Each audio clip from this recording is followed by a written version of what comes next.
All right, let's jump right in. We're going to give you a special preview today, a little peek behind the curtain at how we at Exam Coaches tackle one of the trickiest topics for the CAPM, the components of an adaptive plan. Ready? Let's do this. Okay, so you hear these words all the time, right? Scrum, Kanban, XP, they all get thrown around. They're all part of that adaptive or agile world, and they all promise this amazing flexibility.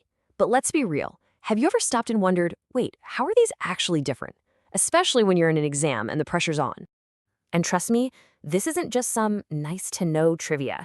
On your CAPM exam, this is everything.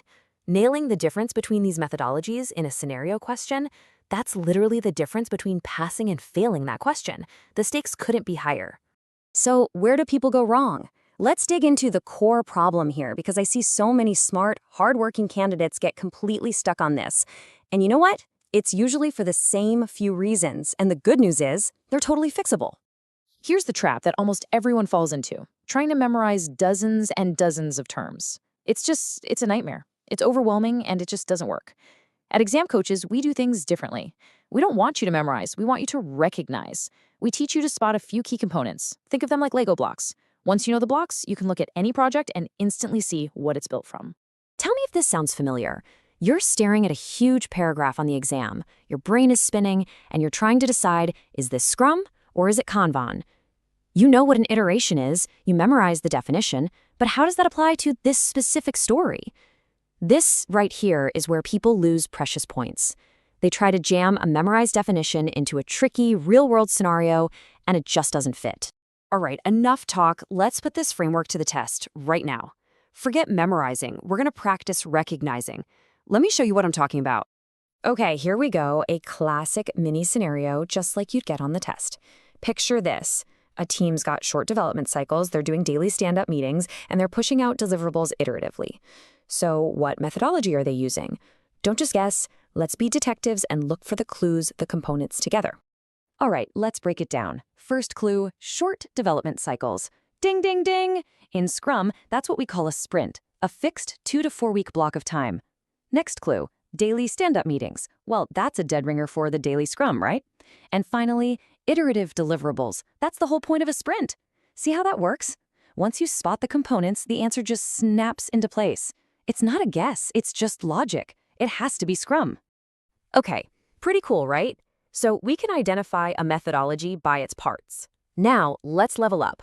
The next skill is using those same components to actually compare methodologies, so you can make the right call for the right situation. So here's a trickier one for you. This one requires a choice. Imagine your project is, well, it's chaotic. Priorities are changing not just weekly, but daily. What do? Do you go with a plan that uses those fixed, time-boxed sprints? Or do you need something with more of a continuous flow? What's the right move here? And this table just lays it out perfectly. Look at Scrum. It's all about that fixed sprint cadence. It's amazing when you have iterative cycles and you need that regular feedback loop. But Kanban, its whole vibe is continuous flow. It's about optimizing the workflow, not about delivering a fixed chunk of work. So when priorities are changing every single day, a system like Kanban is just way better suited for that chaos. You're not locked into a 2-week plan. You just finish one thing and pull the next most important task off the list. Simple as that. You seeing the big picture now? The real secret to acing these questions isn't about cramming more definitions into your brain. It's about a totally different way of thinking. Here's the takeaway. The key to success is understanding how the components, like sprints versus flow, help a project deal with real-world problems, like priorities going crazy. It's about connecting the tool to the job. And that's exactly what we drill down on at Exam Coaches. We're not just a book of facts. We are your training ground. We teach you to analyze, to compare, and to apply this stuff under pressure, when that exam clock is ticking down and you have to make the right call. Honestly, thinking this way, it's your straightest shot to getting certified. Look, any textbook can spit a list of definitions at you. That's the easy part, but that's not what we're about. We train you to actually think like a seasoned project manager, to walk into any scenario, spot those building blocks, and immediately understand how they're going to affect the project's execution. It's all about connecting the what to the so what. And at the end of the day, why does all this matter? Because on that exam, being able to spot these differences isn't just a neat trick.